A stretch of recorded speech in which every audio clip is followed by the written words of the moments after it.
Assalamualaikum. Welcome everyone. This is group 4 video presentation.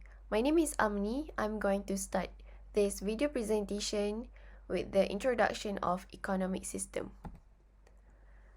Generally, economic system is a way of organizing the relationship among the individuals, firms, and government agency in solving the three basic economic questions,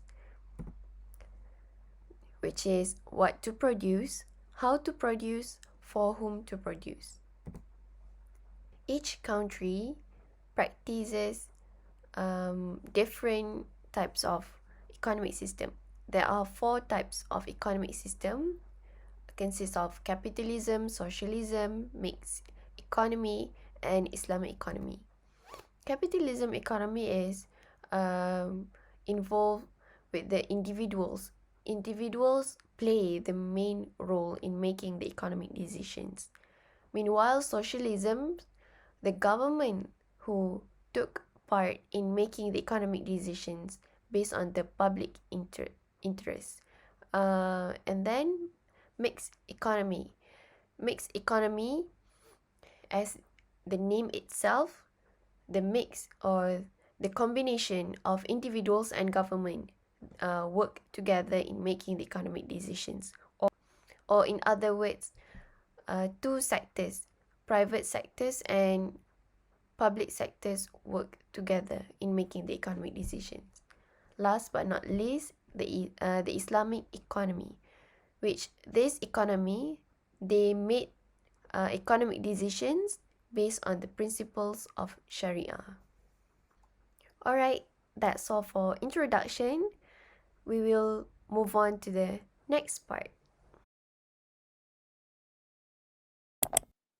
Hello and hi everyone. My name is Nashra Binti Azizan and today I am at the Malaysian Institute of Economic Research with my colleague Nurul Iman. So for our today's little TED Talk, we will be delving into the many characteristics of economic systems. To further into our research, let me ask you, Ms. Iman. So what do you think are some of the notable characteristics of capitalism as one of the economic systems? Of course, Miss Nasra. Well, to keep things short, in the capitalism economic system, every individual has private ownership of their resources.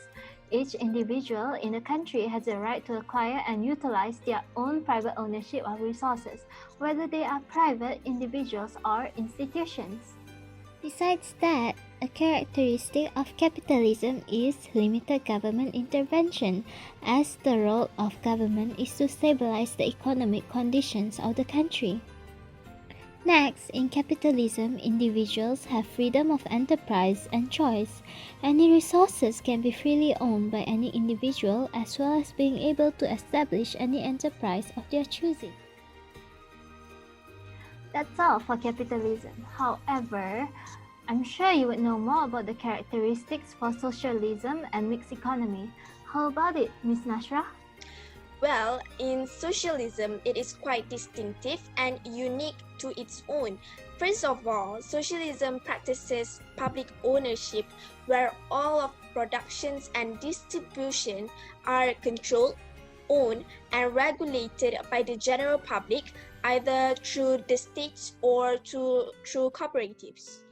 Unlike in a capitalist economy, the economic planning of a socialist country is not driven by the laws of supply and demand. Instead, it is planned and organized by a central planning authority, which is most of the time the government. Another characteristic would be social welfare of the people. A major reason behind the essence of socialism was to shield the regular workers, or rather the working class, from exploitation. Under socialist systems, there is no form of misuse of workers. The state deals with the working people through business insurance, minimum wages, and workers' guild acknowledgement rights. Oh, I see. What about mixed economy? Is it the same characteristics as socialism and capitalism? In my opinion, they are kind of the same. For a mixed economy, The government involved in intervention in the economy as well as helps to control income disparity. The ownership of the resources are handled by both public and private ownership. Mixed economy also cooperates between the government, public, and business sectors. Interesting. Well, I think every economic system does have their own abilities and highlighted characteristics. Thank you for elaborating more, Ms. Nasra. Yes, no problem. So I think that wraps all for today. So thank you for listening, everyone, and I hope everyone is having a really good day today. So bye. Assalamualaikum.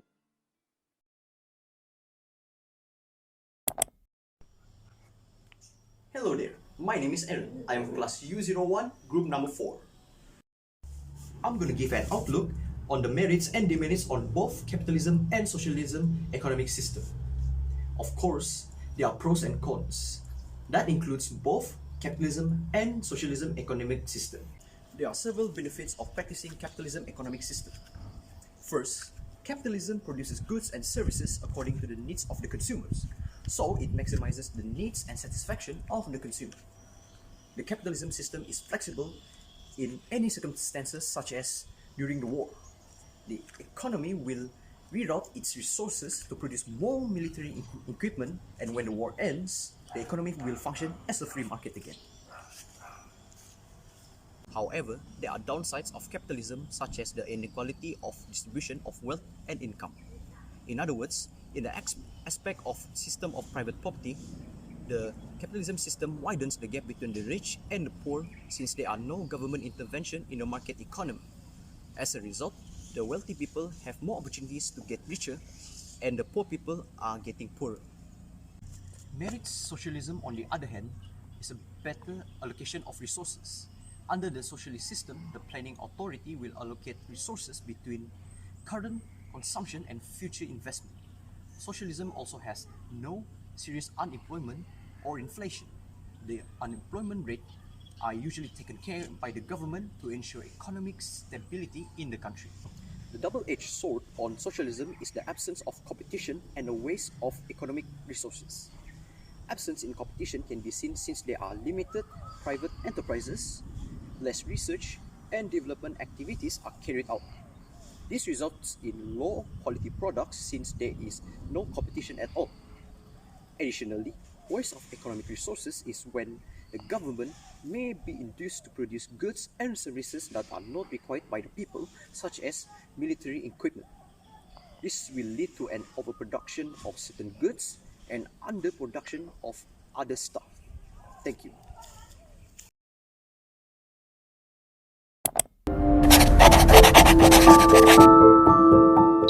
Good day, I bid to all of you.